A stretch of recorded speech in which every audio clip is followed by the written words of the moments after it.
individuals. So QNT has just become that, pure utility token that can be used for everything. Okay, what is going on, CYPRX advanced YouTubers? Welcome back to the CYPRX YouTube page. As always, if you're interested in learning about cryptocurrencies, commodities, indices, foreign exchange, please go ahead and consider subscribing to the YouTube channel. In today's video breakdown, we are going to be covering Quant, Hbar, XLM, and XRP. Guys and gals, get ready for what is about to happen. The next year and a half in the cryptocurrency markets are going to be absolutely historical. Take screenshots of these low prices so that way in a year and a half from now, when people do not believe how low the prices of all of these crypto assets were, you can show them physically from a screenshot that you took at these low prices. I had been mentioning to you all, if you've been following this YouTube page for quite some time now, you already know where we were going on XRP. I'd been mentioning these targets to you all for a very long time. I've anywhere between 33 and 19 cents. Here's a post I said, for the record, I've been giving out these bearish targets on my YouTube channel. Go back, fact check me, watch the videos, trying to save people's portfolios here. First bearish targets I put out to you all have almost been met. And this is up when we were at around 51 to 48 cents. And I know for a fact there were still bullish Moonboy YouTubers out there telling people to buy price action on XRP at these levels. We know here on CYPRX, we were waiting for these subpar of anywhere beneath 48 cent psychological levels to come into fruition. And guys, here we are now in time. All right, coming over here to another tweet. You guys can see I had mentioned to you all in a very interesting spot, two scenarios to play out. A bullish break above 42 cents will propel XRP into 50 cents. Obviously, of course, we never got that. A bearish break and a close below 33 cents most likely will send price below the area of interest of 22 to 17 cents where I have buy limits set. And I sent this screenshot to you all, showing you guys that we had that May liquidity beneath that 33.5 cent psychological level. And guys and gals, we have completely melted through that. We are currently right now hovering at around 30 cents. Okay, so just showing you guys that we put our money where our mouth is here on CYPRX. I hope that I've been saving people's portfolios. I'm not telling you all to buy or sell XRP or any other cryptocurrency asset. I'm just attempting to share with you all the knowledge that I've accumulated over the past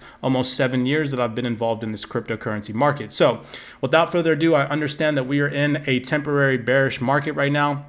I think that the worst thing that could possibly happen is these banking institutions, until there's regulatory clarity, keep the price action manipulated at these low price levels until there's regulatory framework put in place, and then they put in their buy orders. So in my personal opinion, the worst thing that could happen is we could consolidate for the rest of the year at these low prices, okay?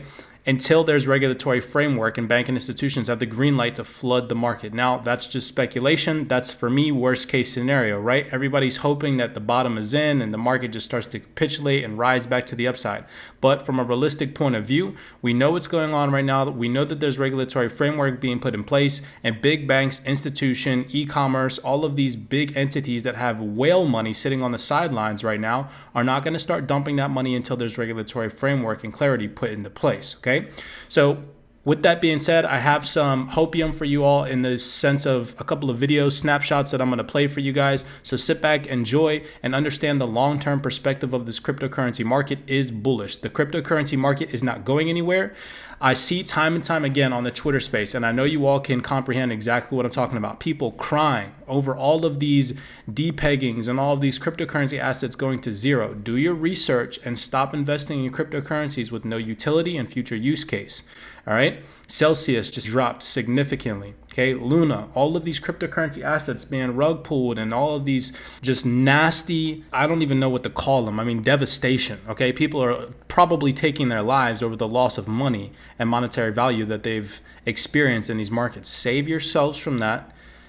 Keep your cryptocurrency portfolio tight. So many people message me on Twitter, hey, do you invest in this? Hey, do you invest in that? And that just leads me to confirm that people are so spread thin, okay? You don't want to have too many eggs in your basket, but at the same time, you want to have them spread evenly throughout a very good handful of cryptocurrency assets, okay? The cryptocurrency assets that I cover on this YouTube channel, like Quant, XLM, XRP, Hbar, Casper, LCX, right? Those, and personally, in my opinion, are the cryptocurrency assets that aren't going to have any issues in the long run. Okay, they're the cryptocurrency assets that are going to be the ones to stick around. Okay, now again, not financial advice. I'm not telling you to buy or sell. Do your own personal research. Hopefully, the stuff that I've given you guys on this YouTube channel, obviously, of course, what I can display to you all has helped you all out. Again, without further ado, sit back, relax, enjoy these video snippets. Smash that thumbs up button, subscribe to the YouTube channel before you all head out.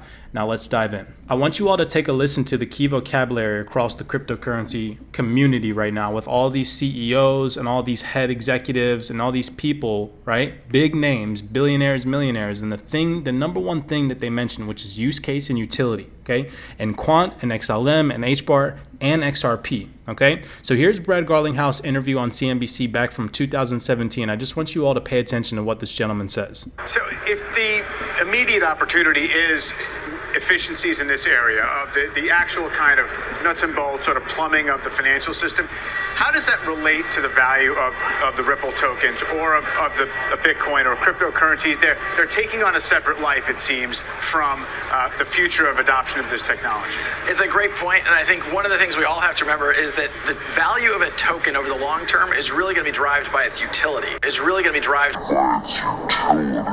What problem is it solving? How big is that problem? How many customers do you have? There's no question there's a lot of hype in this system, and I don't actually think that's a good thing. For Ripple, we use this digital asset called XRP to settle liquidity needs between banks. So today there's $27 trillion parked at different banks around the world. Parked at different banks around the world so they can make payments between each other. Our view is you can use a digital asset like XRP to do that in real time.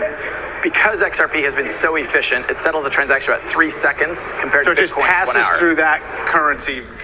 Okay, boom. So there's a little hopium video for XRP. $27 trillion parked in banks around the world, and XRP is aiming to help move that money from one banking institution to the next. Coming over here to Quant, right? This is the CEO of the Quant network. Okay, very interesting man, Gilbert Verdian. I hope that I'm saying his name right. Listen to what this gentleman has to say about Quant network. Blockchains operate because they're extremely complex, and enabling that to be really fit for the future. You know, we want our technology to be embedded at the core of governments, of infrastructure, of enterprise, and for it to be there for the next 10, 30, 20 years or more. Gilbert, what is the Quant token and what are the token economics behind it? Yeah, thank you. So the QNT token is something that we minted in 2018 as a way to secure the network and as a way to bill and charge for licenses and for the utilization and the utility of the network. So at its pure sense, we did everything to the core as making it as a utility token. And it's actually evolved. So QNT is with what's coming in the first half of 2021, which is not that long from now. Our job is to create this open ecosystem where anyone can be a participant, where is in the background bringing enterprise and institutional use cases to the network. We have lots and lots of meetings every week with to the network. We have lots and lots of meetings every week with governments, with enterprise, with institutions, with clients who want to build new technology and new. So the QNT token is at the core of everything that we're doing.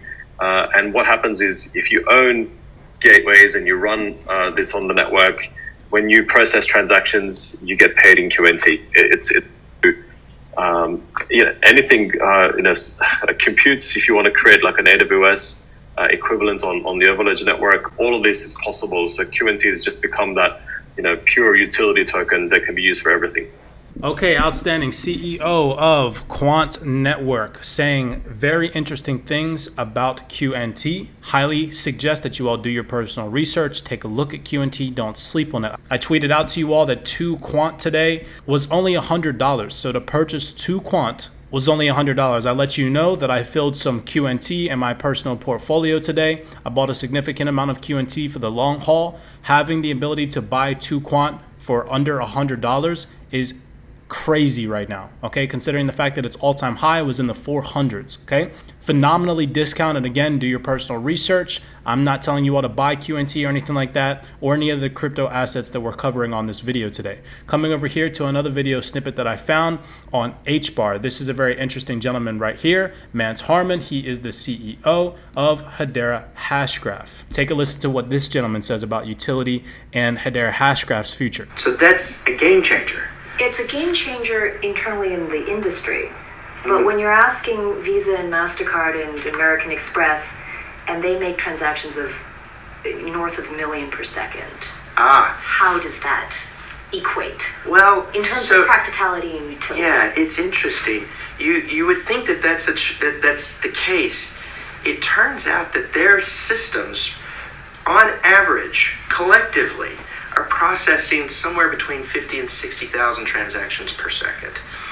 And so it's actually possible now with public DLT in Hashgraph to build a system that processes as many, if not more, transactions per second as the large credit card networks can process. And it clears or finalizes those transactions in the same amount of time, within a few seconds. Where with Bitcoin, if I go in and want to use, pay for a coffee from Starbucks, right, with Bitcoin, the merchant that's receiving my coin, they can't be sure that that coin isn't going to disappear for an hour. It takes about an hour for them to know that that coin is going to be there permanently. Well, that's a problem as well. And with Hashgraph, we can provide that certainty within just a few seconds. You heard it right there. With Hashgraph, we can provide that certainty within just a few seconds. Bitcoin is outdated. This gentleman is literally telling you why they are not going to use Bitcoin as a means of transaction. Okay, he says it right there. When you go to Starbucks, right, and you want to pay for your little mocha coppa latte or whatever you call it, okay, you're not going to pay in Bitcoin because you're going to be standing there holding up the line, right, to check out for your frappe, okay? But you use Hashgraph, you use XRP, you use XLM, the transaction happens and settles in seconds. And that is what is about to take over the industry right now. You all have to wake up and understand. Bitcoin, maybe potentially for, a hedge against inflation or a long-term hold or something like that. But for its utility and its use case, you're not going to go with a coin like Bitcoin, okay? You're just not. It's not going to partake in the future the way that these other crypto assets are going to. It might more so be for a store of value, and that's my personal opinion. Okay, but for its utility and use case, there are Hashgraph, XLM, XRP, QNT, completely throw Bitcoin under the bus. And again, that's my personal opinion. Okay, moving on, last but not least, we're going to cover some Stellar XLM. All right, so take a listen to these interesting individuals speak. If you guys don't know who these people are, we have Danielle Dixon and we have Jed McCaleb. They are head of the Stellar Development Foundation. All right, go ahead, check them out. Again, do your own personal research. These are just some snippets for some videos that I found, paying attention to key phrases and what it is that they say. That is asking, kind of touching on what you were talking about before, Danelle, which is, what steps are you taking to teach sort of the general public, lawmakers, the average Joe, about blockchain and particularly SDF? And I know that idea of it becoming more mainstream, is really important to you guys. Yeah, so it's one of our pillars. We talk about we want to be the blockchain people know and trust. I just wanted to play that little snippet for you all. Their pillar, one of the pillars to their success is they want to become the blockchain that people know and trust. Moving on to another little snippet here that we have for them. I think, again, it's what you're doing with that asset. The Lumen, for example, which is the native currency on Stellar, it's really used for spam and DDoS. It's really used for that utility piece. There are other tokens that are out there that have been used to really create and to fund products and to be able to deliver value to their users. I think it's determining what the activity of the asset is. Very interesting video here that we have from the Money Movement. He posted this on June 11, 2020, so it's a little bit of an older video. Episode 7, Stablecoins and Global Financial Inclusion. Listen to this lady, Danielle, speak. Again, she is the head of the Stellar Development Foundation. They come in different shapes and forms. They're all regulated on the edges, and so that's an important piece, because regulators know how to deal with money. And so I think that's an important component too. So that's our core focus, is to work with regulators to get them comfortable with blockchain generally, and to get them to understand that this is actually enhancing their system and their ability to be able to provide even more access to their constituents. So their core focus is to deal with regulators and to get them compliant with blockchain technology, for them to understand that it is actually going to enhance their infrastructure. Okay, you heard it right there from her. These people, okay, they're not just going to blatantly tell you, right, that they're investing in these cryptocurrency assets. They're not going to tell you their price predictions. They're not going to tell you to calm your nerves and be calm, cool, and collective during this bear market and that prices are eventually going to go back up. They're going to drop these articles. They're going to have these panels. They're going to have these discussions where they have key phrases, key vocabulary, right?